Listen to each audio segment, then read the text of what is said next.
खुशी है, हमें काफी खुशी है इस बात की, हमें इस बात की काफी खुशी है कि जो राष्ट्रीय परिषद है, राष्ट्रीय जो केंद्रीय कर्मचारियों की जो संस्था है, उसने बहुत ही इसमें सहयोगात्मक रवैया अपनाया है संरक्षण, और उन्होंने जो सही मुद्दे हैं उन्होंने उठाए हैं, और साथ ही साथ इसमें जो आर्थिक जो समझदारी है वो भी दिखाई है। और इस साल के बजट एस्टिमेट की अगर हम बात की जाए 24-25 के लिए, 2024-25 के लिए कुल प्राप्तियां जो हैं, जो कर्ज के अलावा हमारी जो प्राप्तियां हैं वो 32.0 लाख करोड़ प्राप्ति है। इसके अलावा 48.21 लाख करोड़ हमारी जो कुल टैक्स प्राप्ति है वो 25.83 लाख करोड़ रुपए हमने टैक्स से हासिल किए हैं। राजकोषीय घाटे की बात की जाए तो जिसका अनुमान है 4.9% जीडीपी का हमने अनुमान किया है। राजकोषीय घाटा 4.9%। अगर हम बात की जाए सकल और नेट मार्केट कर्ज की 24-25 की तो हम बात करें ये 14.01 लाख करोड़ रुपए होगा, 11.63 लाख करोड़ रुपए होगा, और ये 2023-24 के मुकाबले कम है।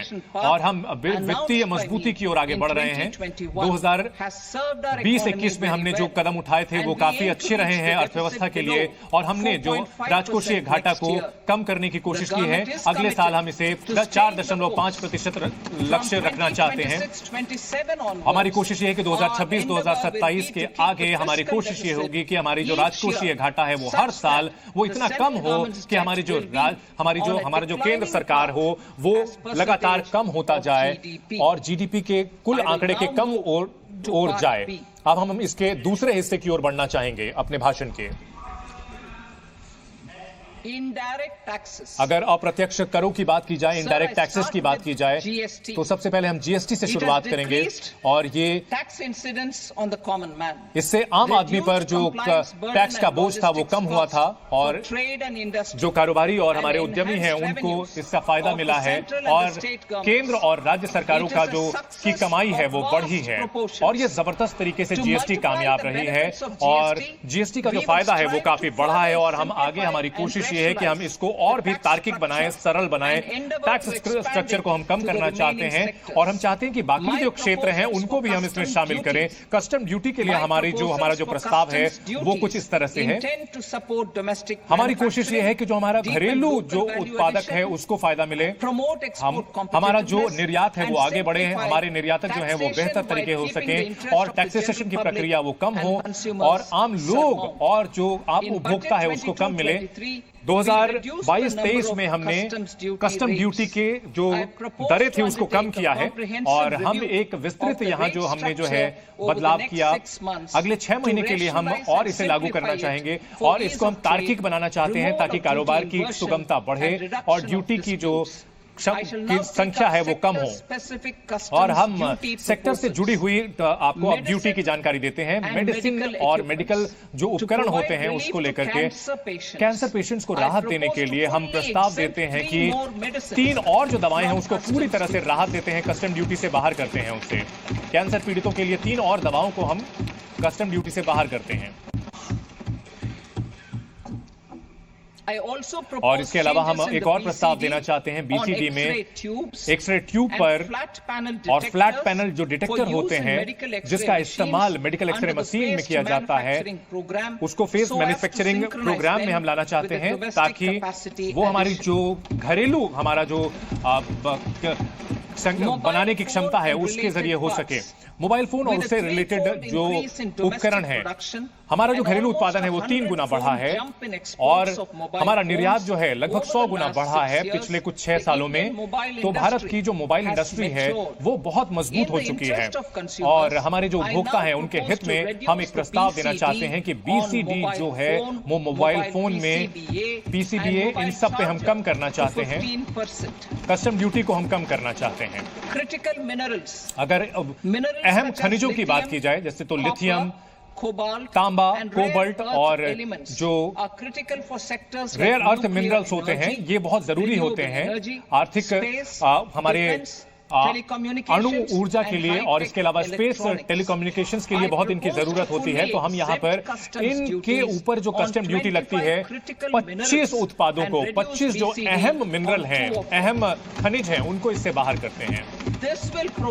इससे ये इस कदम से हमारी जो प्रसंस्करण और जो ऐसे उत्पादों की जो प्रसंस्करण यूनिट है उनको फायदा मिलेगा, और इसके अलावा जो रणनीतिक तौर पर हमारे अहम क्षेत्र हैं उनको भी फायदा मिलेगा। सौर ऊर्जा की अगर हम बात करें तो जो ऊर्जा के क्षेत्र में बहुत बदलाव करना होगा ताकि हम जो जलवायु परिवर्तन है उससे निपट सकें, और इस क्षेत्र में हम आगे बढ़ना चाहते हैं। और जो कैपिटल गुड्स होते हैं, यानी कि जो उत्पाद के लिए इस्तेमाल होने वाले अब जो निर्माण के लिए उत्पाद हैं उनको हम छूट देंगे।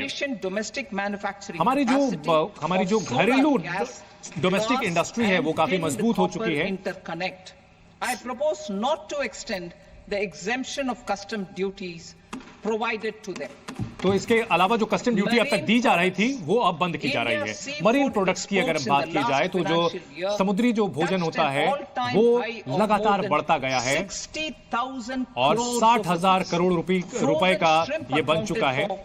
झींगे का जो निर्यात होता है ये इसका 2/3 हिस्सा है, और इसमें जो प्रतिस्पर्धा है वो आगे बढ़ सके इसके लिए हम कुछ कस्टम ड्यूटी का हम प्रस्ताव देते हैं, जिसमें अलग अलग उत्पाद हैं इनको हम 5% करने का प्रस्ताव देते हैं। और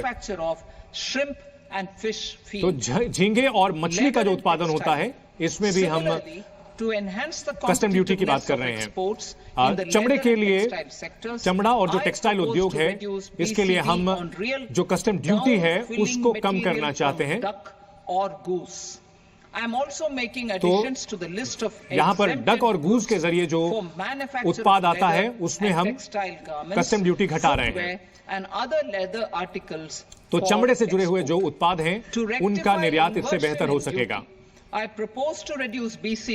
हम चाहते हैं कि कस्टम ड्यूटी को कम करना चाहते हैं मिथिलीन, डाइफिनाइल, डाइआइसोसाइनेट और एमडीआई के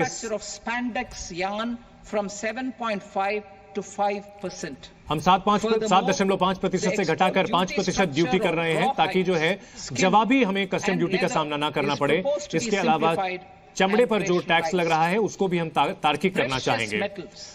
जो बेशकीमती धातु होते हैं, जो धातु और जो उसके अलावा सोने और दूसरे धातु की सोने और चांदी के जो उत्पाद हैं उस पर कस्टम ड्यूटी 6% होगा और प्लेटिनम पर 6.4% होगा। इसके अलावा जो अन्य धातु हैं, इस्पात और तांबे की अगर बात की जाए तो ये बहुत ही अहम ये हैं। हम उन पर जो कस्टम ड्यूटी है उसको हम फेरो निकल और ब्लिस्टर कॉपर जो कि उनका कच्चा माल है उस पर कम करना चाहते हैं।